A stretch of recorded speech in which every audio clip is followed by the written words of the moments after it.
comes a bear.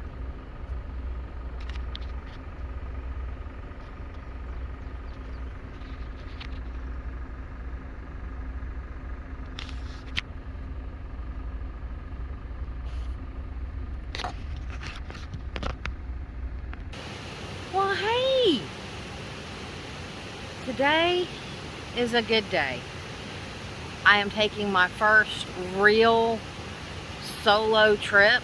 I've hiked solo all the time.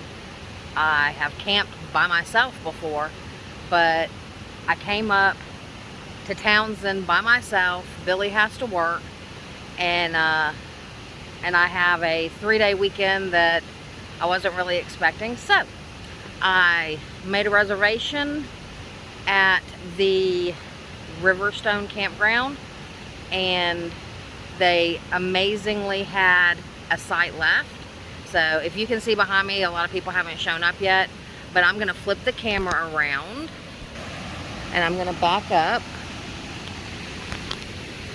This is my home for the next couple of days. There's my tent. I'm about to put it up, but look at this. I'm gonna sleep so good listening to that.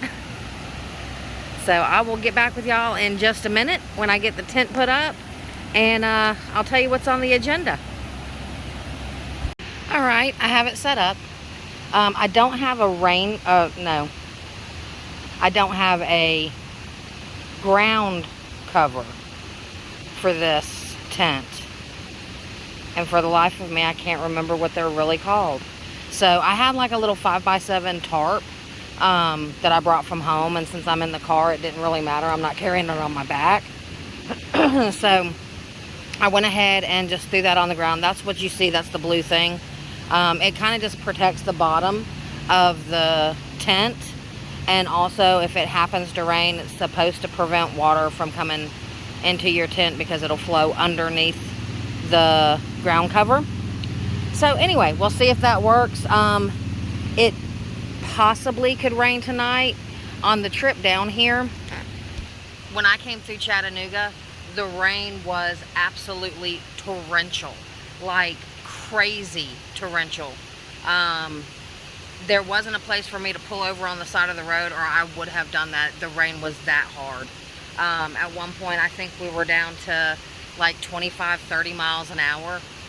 Normally the trip up here, just in the car, takes us, I think we've got it down to about 4 hours and 15 minutes.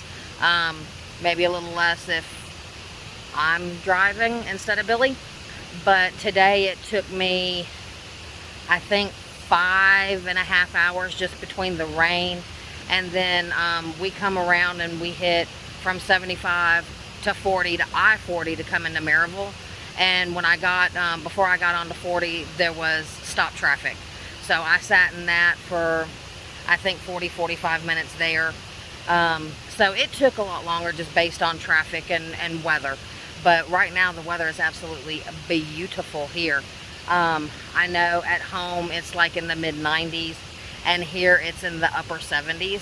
So it's still hot and it's very muggy, but it's nothing like it was at the house. So I am set up. I don't have anything in my tent yet. I just literally finished setting up. I'm gonna go get the rest of the stuff out of the car. And then I will show you in the tent a little bit later on. Just a little bit about this tent. I'm gonna flip it back around for you. This is the Big Agnes. This is the Big Agnes Copper Spur UL, I think. Pretty sure. Anyway, it's very lightweight. I can get you like weight specifics later in a different video. But there's 2 versions of this one. I got the regular version. There is what's called a Mountain Glow that has lights on the inside, so you don't have to bring like an extra lantern or anything.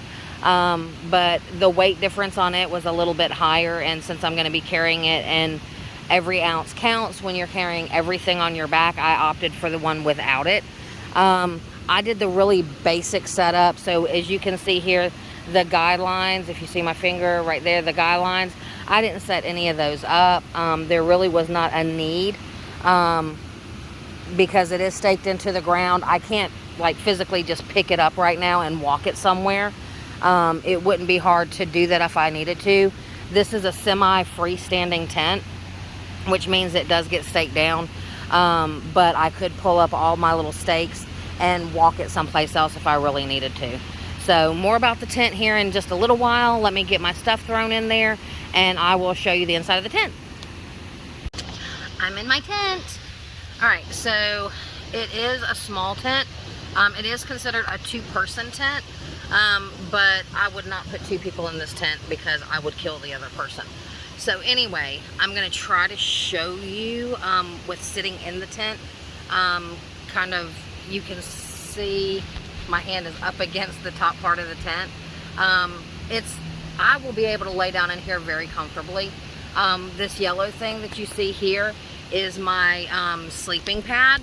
So I have the Nemo Tensor Regular Wide. It is an insulated pad.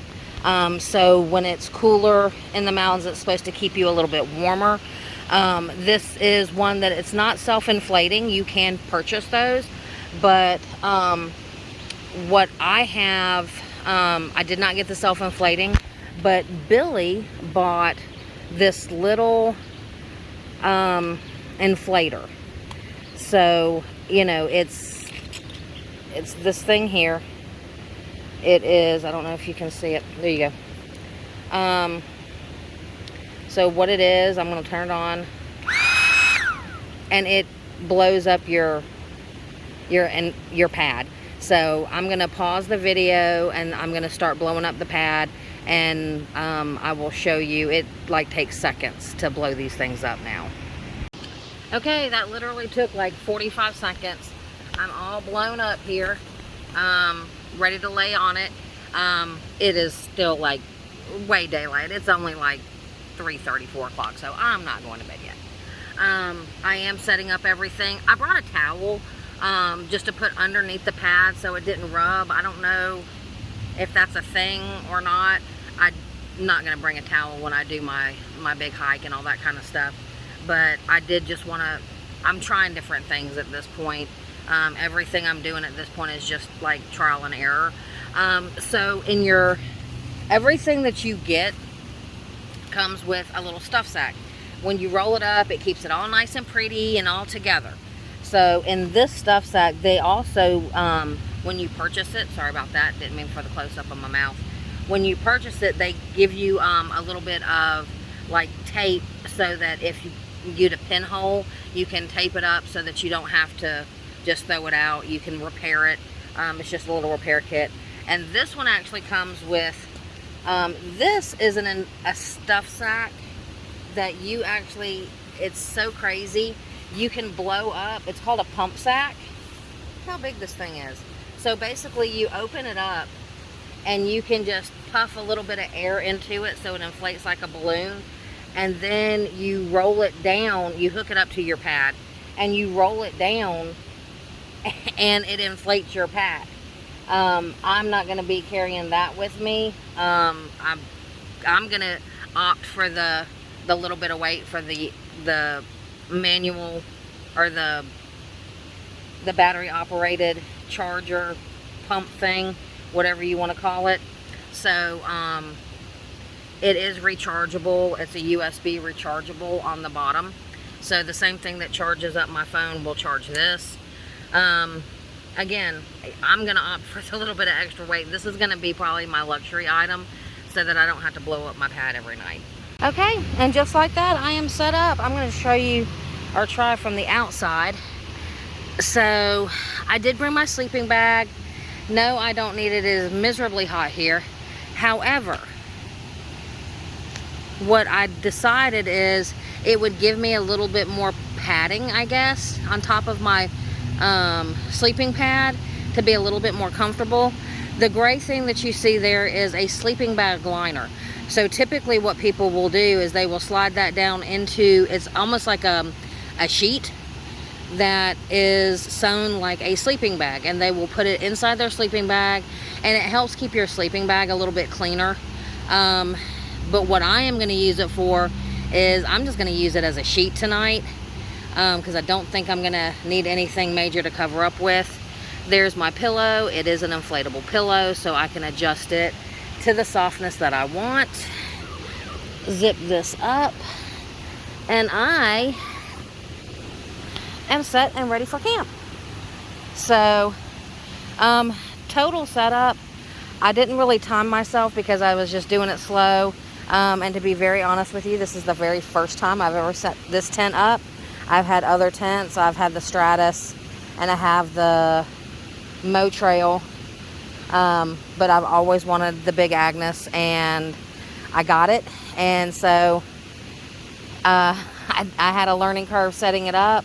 But, I mean, hell, setting it up, I'll be honest with you, I think seriously, even though it was my first time, I think it took me 15 minutes. And that was just kind of double checking the instructions that are sewn into the bag just to make sure that I had the poles right, because this tent is not the exact same size all four corners. So it's wider at one end and it narrows just a little bit to the, so it's wider at this end and it narrows as it goes down. Not by much. I think the total difference is 2 inches from this side to this side, so it's not much, but it does narrow. But you have to put the tent poles in a certain way. And then at the top here, right in the center, there's another bar that just kind of keeps everything spread in the top of the tent as high as it'll go. So I'm happy with the tent so far. We'll see how it sleeps tonight. And there is a little vent that you pop up. You can pop up just to let some air in, or you can, it's Velcroed, you can just let it hang like that and it's closed.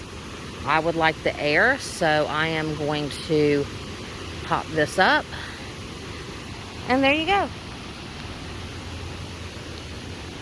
So that is the tent setup. Hey everybody. Well, as you can tell, I'm back home. I realized when I was putting the video together that I didn't really close out, you know, my thoughts and all that kind of stuff on the tent and my sleep system. I love the tent. The tent was super easy to put up. I already said all that right after I did it. It was super easy to put up.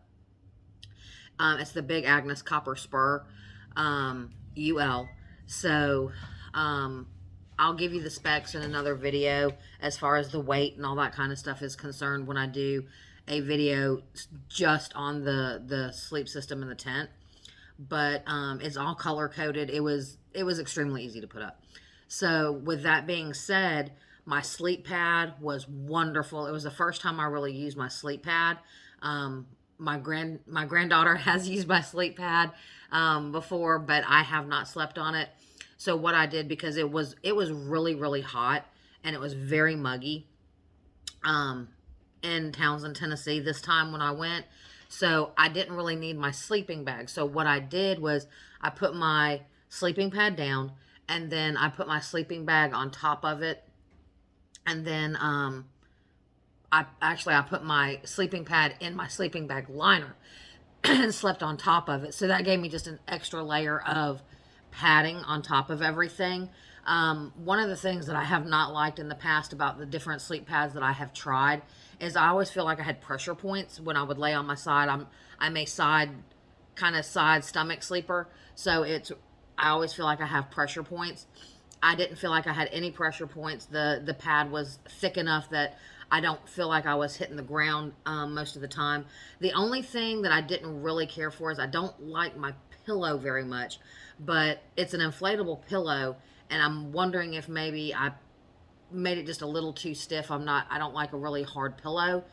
So next time I'll deflate it just a little bit and see if that gives me the comfort level that I'm looking for. I didn't sleep really good the whole time I was up there. Now, you know, it was 4th of July weekend, or the weekend right before 4th of July.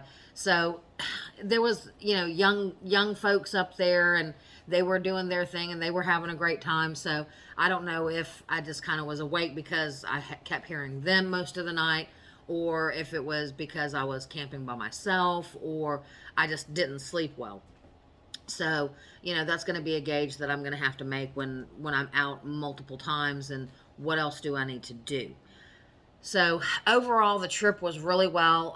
It was really fun. The hike was really hard. You'll see that in the next video. I'll be working on that one after I put this one out. So just wanted to kind of close everything out. Tell you that the tent did great. The sleeping pad was great. Everything worked really well. You know, what I won't take with me when I'm actually hiking and backpacking is the fan. I got a Craftsman fan that runs off the 20-volt batteries because it was so miserably hot. And that was amazing. That was the best $60 I have spent on a car, camping, anything, just to have it in the tent to circulate some air and just to keep it that much cooler. It was really nice. So, guys, I can't wait for you to see the hike up to Gregory Bald and what I saw when I was up there. So please keep your eyes out for that. If you haven't subscribed already, what are you waiting for? I mean, have you seen me? I'm very entertaining. Anyway, get out there, live your great story just like I'm doing, and we'll see you next time.